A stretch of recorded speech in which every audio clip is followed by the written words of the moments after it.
నాయకులు మరి తెలుగుదేశం పార్టీ ఈరోజు వచ్చి మళ్ళీ ఇవాళ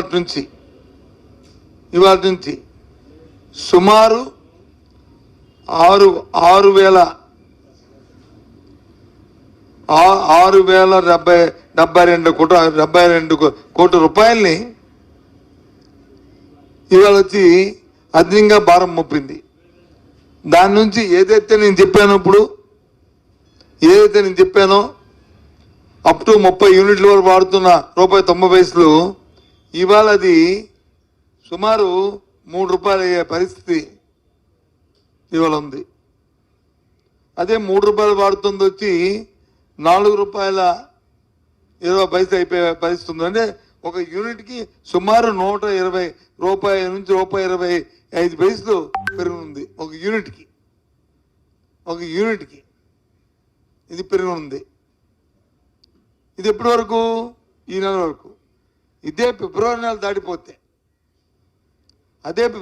దాటితే మళ్ళీ ఇంకొక 9,412 కోట్ల రూపాయలు మళ్ళీ దాని మీద అదనంగా మళ్ళీ అయిపోతున్నారు. అంటే మార్చి నెల బిల్లులో వస్తుంది. అంటే మార్చి నెల అయినప్పటికీ ఈ నెలలో వస్తున్న బిల్లులో ఉన్న 6,000 కోట్లు, అలాగే ఫిబ్రవరి నుంచి అయిపోయి 9,000 కోట్లు కలిపితే సుమారు సాలీనా అది రెండు కలిపి 15,000 కోట్ల రూపాయలకి వీళ్ళు వచ్చి విద్యుత్ ఛార్జీల్ని పెంచబోతున్నారు. ఇవాళ 15,485 కోట్లు. ఇవి ట్రోప్ ఛార్జీలు. ఏంటి? ఈ గత సంవత్సరాల్లో మరి ప్రభుత్వం ఈ డిస్కామ్లలో ఏదైతే ఆ రోజు ఏపీఆర్సీ రెగ్యులేటరీ కమిషన్ నిర్దేశించిన ధర కంటే అధికంగా రవాణా ఛార్జీలు కానీ, లేకపోతే లాసెస్ కానీ, లేకపోతే అదనంగా పవర్ పర్చేజ్ చేయడం వచ్చిన అది కానీ అవన్నిటిని కలిపి దాన్ని 15,485 కోట్లు వస్తే ఆ డబ్బుని ఇప్పుడు తీసుకొచ్చి వినియోగదారుల మీద ఏదైతే ఇందాక చెప్పిన ఈ సామాన్యులుగా 0 నుంచి 400 యూనిట్ల వరకు వాడుతున్న వీళ్ళందరి మీద ఈ డబ్బును వచ్చి చిన్న పెద్ద తేడా పాడా ఏమీ లేకుండా సమన్యాయం చేస్తూ అందరి మీద ఈ వటం తేదలుచుకుంది ఈ ప్రభుత్వం. ఎంతవరకు సంబంధించిన ఆలోచన చేయండి. అడిగితే అడ్డగా బుకాయిస్తున్నారు. ఏమని బుకాయిస్తున్నారు? మీరే కదా ఏపీఆర్సీ పెట్టారు, మీ హయాంలో కూడా పెరిగాయి అంటున్నారు. ఒక విషయాన్ని జ్ఞాపకం చేస్తున్నాను.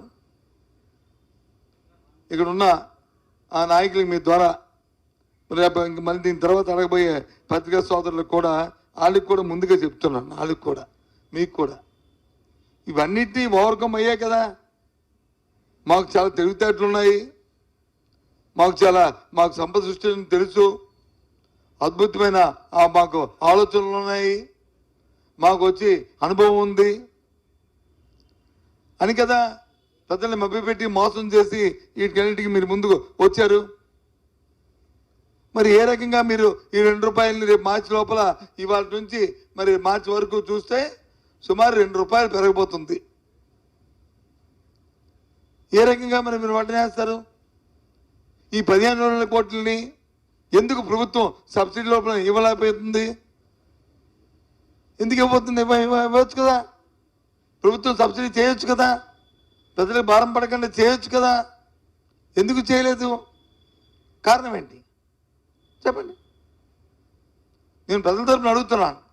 ఓ ప్రతిపక్ష పార్టీగా మేము డిమాండ్ చేస్తున్నాం, ఈ డబ్బుని తక్షణమే ట్రోప్ ఛార్జీని మీరు ఉపసంహరించుకొని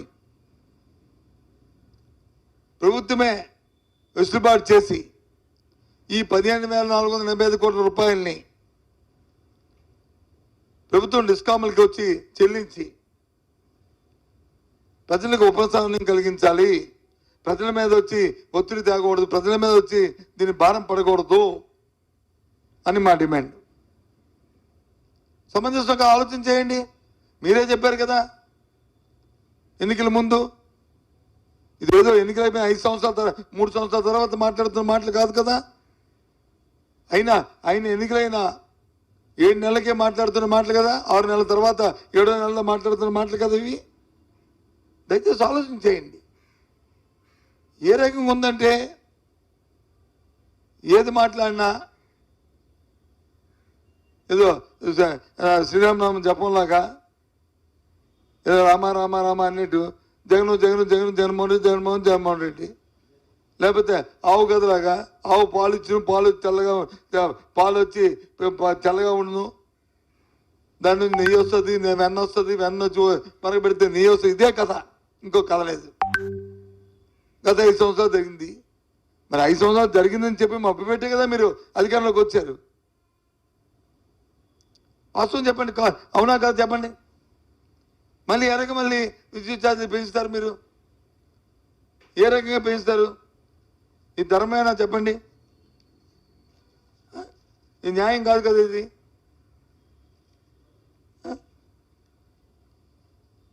ఇంతే కాకుండా మీరు ఈ ఈ సమయంలో సుమారు ఈ 6 నెలలకి 67,237 కోట్ల రూపాయలు మీరు అప్పు తీసుకొచ్చారు. 67,237 కోట్లు అప్పు తీసుకొచ్చారు. మళ్ళీ రేపు మంగళవారం ఇంకో 4,000 కోట్లు మళ్ళీ అప్పు తేపోతున్నారు. అంటే సుమారు 70,000 కోట్లకి ఈ అప్పు వచ్చి వెళ్తుంది. ఈ 70,000 కోట్లలో 15,000 కోట్లు వచ్చి మరి దీనికి ఇవ్వపోయారా? ట్రాన్స్కోకి ఇవ్వపోయారా? ఎందుకు ఇవ్వలేదు? సబ్సిడీ కింద ఇవ్వచ్చు కదా, ఎందుకు ఇవ్వట్లేదు? మన అంతమంది ప్రభుత్వాలు ఉన్నప్పుడు మేము ఇచ్చాం కదా, అందువల్ల ప్రభుత్వాలు ఉన్నప్పుడు మేము ఇచ్చాం కదా, మన కార్యక్రమం చేయొచ్చు కదా, ఎందుకు చేయట్లేదు మీరు? చేయకంట మళ్ళీ మీరు వచ్చి ఇవ్వాల తగుదమ్మని అంటూ ఈ నెలలో వచ్చి సుమారు ₹1.20 వరకు, మళ్ళీ మార్చి నెలలో వచ్చి ఇంకో 90 వరకు, అంటే ₹2 విద్యుత్ ఛార్జీ పెంచడం, 67,000 కోట్ల రూపాయలు అప్పు తెచ్చి, మన అప్పునేమైనా ప్రజలకు ఏమైనా ఇంతకుముందు వైసీపీ ప్రభుత్వంలాగా డైరెక్ట్ ట్రాన్స్ఫర్ ఏమైనా చేశారా? పథకాలకి ఏమైనా ఇచ్చారా? ఒక్క పెన్షన్ తప్ప ఇంకేమైనా ఇచ్చారా? చెప్పండి.